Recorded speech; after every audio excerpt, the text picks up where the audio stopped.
What's up? Now, back in the days, there was a time where Mobb Deep was the top rap group in hip-hop. And they were calling shots back then. It's the real. Back when murder music came out, Mobb Deep was on top. Nobody would question Mobb Deep, authenticity, or anything. But people didn't notice all the chaos that surrounded Mobb Deep, because of Infamous Mob and everything else, the street thing. So you got a situation where you got up and coming artists who are trying to make a name for themselves, like Irv and Ja. They're coming up. They just did the Rockefeller tour. Jay-Z just blew up. And now Mobb Deep had their largest selling record ever.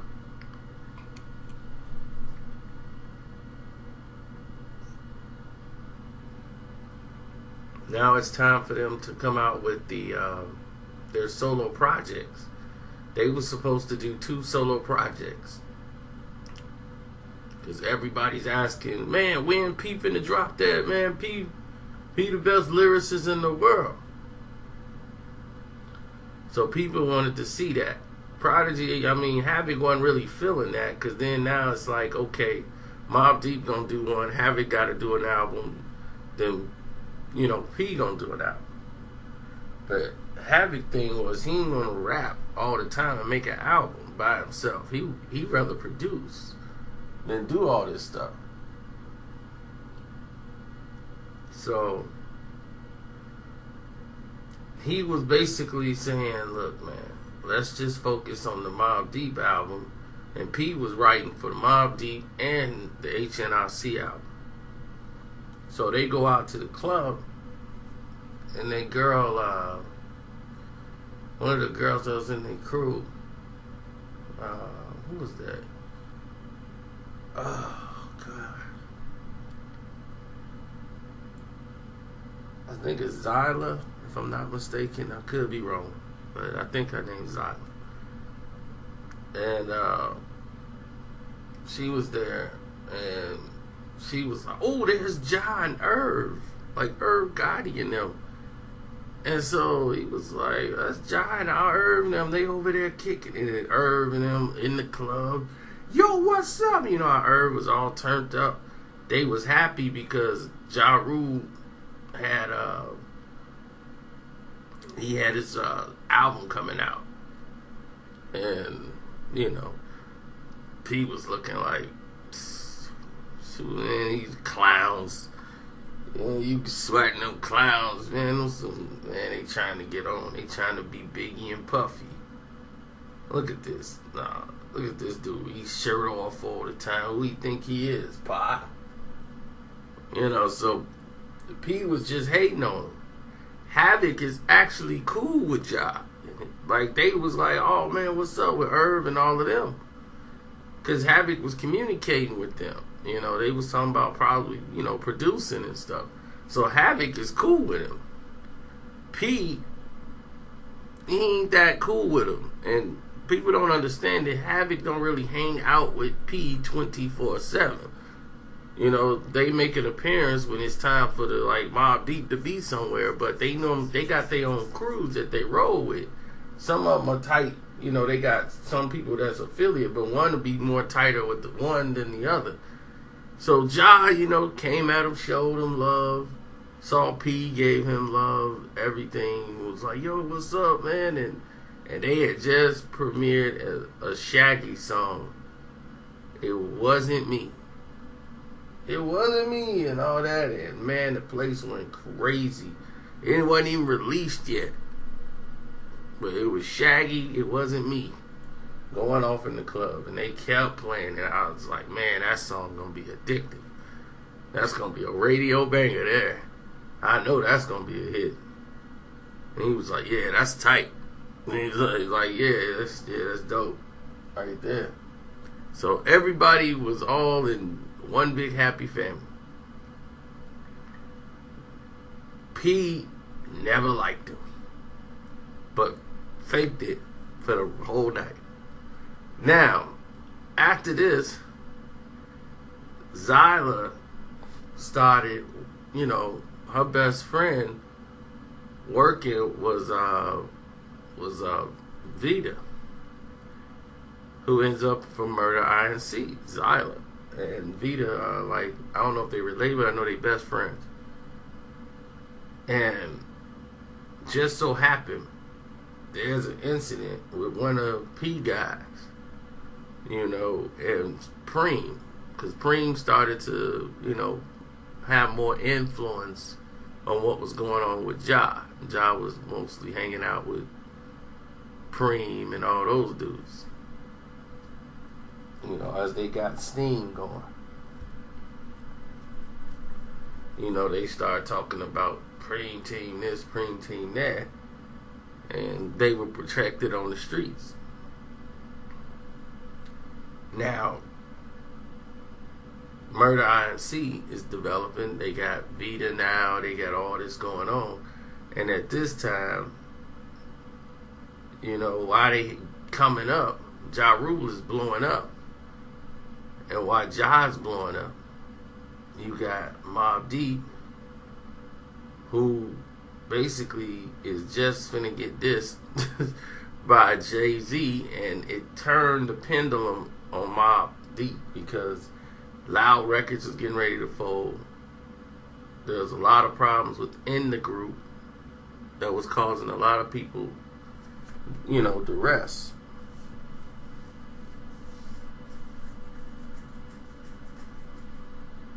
So, Moneybags had a problem with Preem due to some money over whatever. His problem escalated to a Mobb Deep problem because they felt, look, that's your guy. Preem ain't happy, about this situation with you and Bags because you around him too much. And his man was trying to tell him, look, Bags doing a lot of stuff. You need to try to chill hanging out with Bags because anybody could run up and get Bags at any time, and try to run up. Bags is gonna bang, that we know what he gonna do, but you don't want to be there when that go down. So they had drama in the club, and it was a concert tour or whatever, somebody doing a show, and Ja was there, and he wasn't the same no more when he saw P and because P was with Moneybags, and Hav was there, but it wasn't the same love. Ja was kind of like stoic and watching him, and that's why they had a cold vibe towards P. Like, okay, yeah, alright, you know what it is type vibe. And P took that. See this dude, now he done got some records. He done sold some records. Now his chest all out. You know what I'm saying? This dude, man, he ain't even popping. So, they was wait till this come out. So the HNIC album come out, and it didn't do nothing what they thought. Loud didn't put it out right. And the Infamy album come out, and everybody said Mobb Deep went pop and doing this and that. So it caused a rift within the group. Loud Records got sold. All the artists got dropped. And now Ja Rule at this time is like the biggest artist, one of the biggest artists in the game. He's selling 2 and 3 million records. I mean, he's doing pretty well for himself, in other words. Now, they come to a situation where 50 Cent is out. He talked to Mobb Deep, and they was cool with Mobb Deep. You know, like Fifth was like, yeah, whatever, this and that. And then Fifth started going at Ja Rule. This is, you know, we sped up the years, but this is what's been going on. And because of Preem and his affiliation with Bags got killed, of course. And everybody thought the situation was dealt with. You know, Preem, 50 don't like Preem. And that was that. P didn't like Preem because, you know, his guy got killed. You know, so he blamed Preem for that. So they were really cool and tight. Then, all of a sudden, you know, Ja and Irv was throwing this video shoot party, and Havoc wanted P to come, and P was like, man, F Ja, I don't deal with them. They roll with Preem, and blah, blah, blah. Man, Havoc like, man, forget all that craziness, man. It's going to be hoes. It's going to be a good exposure. I don't want to go down there by myself. Mobb Deep need to be there. And P didn't even know what the song, or what video was it, like, what the song was about, or nothing. And it was the song with Fat Joe and all them, the New York song. I'm from New York, New York, and you till I get ignorant.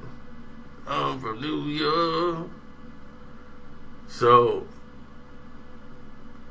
when he heard that go down, you know, 50 wanted to crush that song because the song was an anthem song. And it had Jada, Fat Joe on there, and Mobb Deep was supposed to be on the song.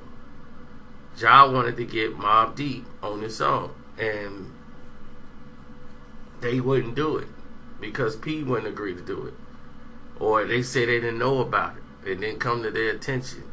Half said he didn't even know about it. So, whatever, they didn't get on there, but when he saw him, he said, I like y'all in the video. Only Havoc showed up. P said he agreed, but he didn't show up. The video comes out. It was a smash hit. Powers That Be went and smothered it from radio, smothered it from everywhere. They stopped playing it on the videos. And Piggy Bank come out. And Piggy Bank come out is dissing Fat Joe, Jadakiss, Ja Rule, Nas, and like Mobb Deep and all them. And he's dissing them, and they was like, whoa, how he dissing us for? You know, we was cool with them.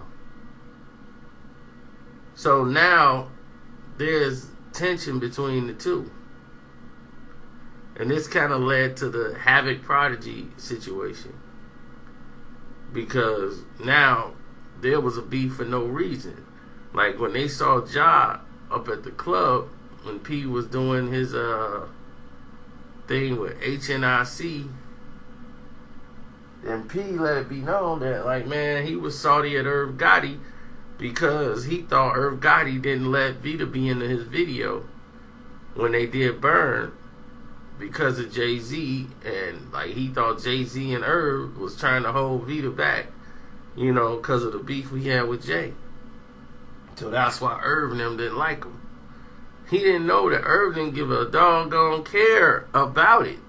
Irv Gotti fought to have Vita in the video. He wanted, it's a good look for her. The song was hot. Irv approved her to be on the song. So why wouldn't he want her in the video? That was good exposure for Vita. And then Zyla, her friend, went and told Ja and Irv, like, man, P don't like y'all. And da-da-da-da-da. So Vita was the one that was cool. They didn't really know her like that until she, like, hung out with P for a minute. And when she talked with P and told him, like, man, you know, I'm sorry about that. Like, wow.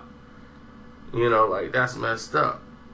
And she wanted to be in the video, you know, and all this craziness. So, man, she was like, man, P is real cool, you know, and this and that. But listen, let's do it like this.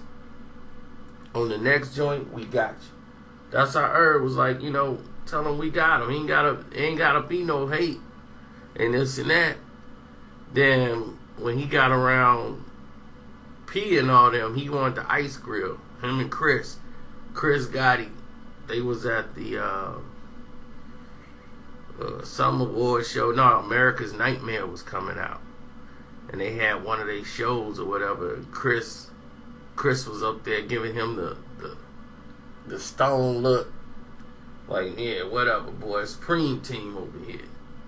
And at this time, they ain't at the top position no more. They being like kind of ran out by 50 and Interscope. And then Ja was there, and he had a conversation with P, and they talked for the first time like ever.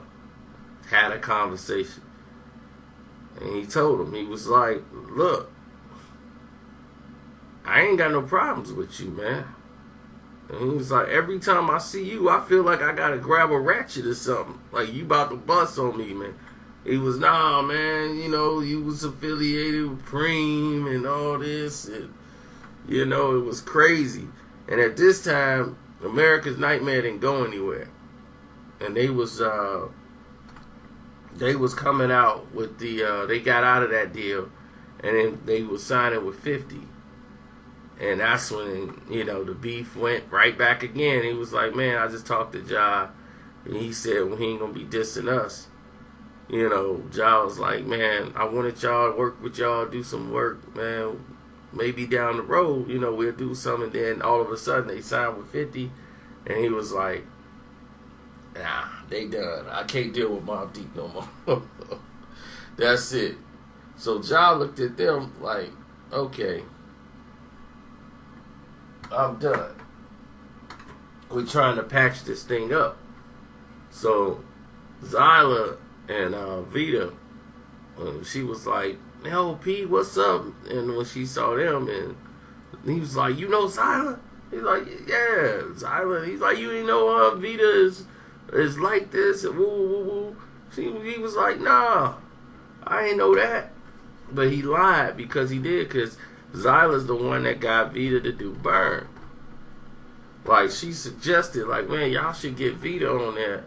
Y'all got a female rapper like, Vita on there, it would take off." And that's how it became a street anthem. Meanwhile, back in Queens, one of Mobb Deep guys got into it with one of Herb Gotti people that's affiliated with Murder INC in the Preem Team. So an altercation ensued where, people's lives was lost. And when that happened, that situation was blamed on Herb's brother, Chris. So Chris became the fall guy. This had nothing to do with Ja. But now, Ja and Mobb Deep, they can't have no affiliation. They can't really talk at all because we don't know what it's going to be, whatever. And all it was something that is street stuff. Had nothing to do with rap, had nothing to do with you, Preem. I heard the Mobb Deep. It had nothing to do with that. It was street stuff. And that's all it was. Now, Pete didn't like Ja anyway, so he wanted to go at he was gonna go at them on a song and diss them. And it was like, dude, this already overkill because 50 already got rid of them. Like they done. So, but now it's like, dude, now we gotta go at 50 dissing us. So, they put out a little mixtape to show people like, yo, we still here. Mobb Deep still doing their thing, but Mobb Deep had a lot of inner problems going on at the time. But it really was no beef at all. It was all the one side hating on another guy. P was hating on Ja. That's all it was. P was hating on Ja because Ja started blowing up. He didn't like Ja when Mobb Deep was doing their thing and he was coming up in the game. He just didn't like Ja. He thought he was trying to be Pac. And all of a sudden now he became bigger than P. P was like, man, my pen game would crush this dude hard. Like, this dude ain't got no soul when he write these rhymes. You know, so. And Ja was the happy-go-lucky type. You know, like, look, I got love for everybody in this game, you know. And he really did. But people said he changed once he got famous and all that stuff. But hey, that's what people say. You know how far that go. So to this day, like, there's really been no real altercation or problem, but I still don't think they are like, hey, what's up? Let's hang out, take a picture. But I think P would do it now. He's in a different mind state. But who knows? But that's how it played out. And if it sounds incomplete, that's how some stories are. There is no ending. Things are incomplete at times. I'm out.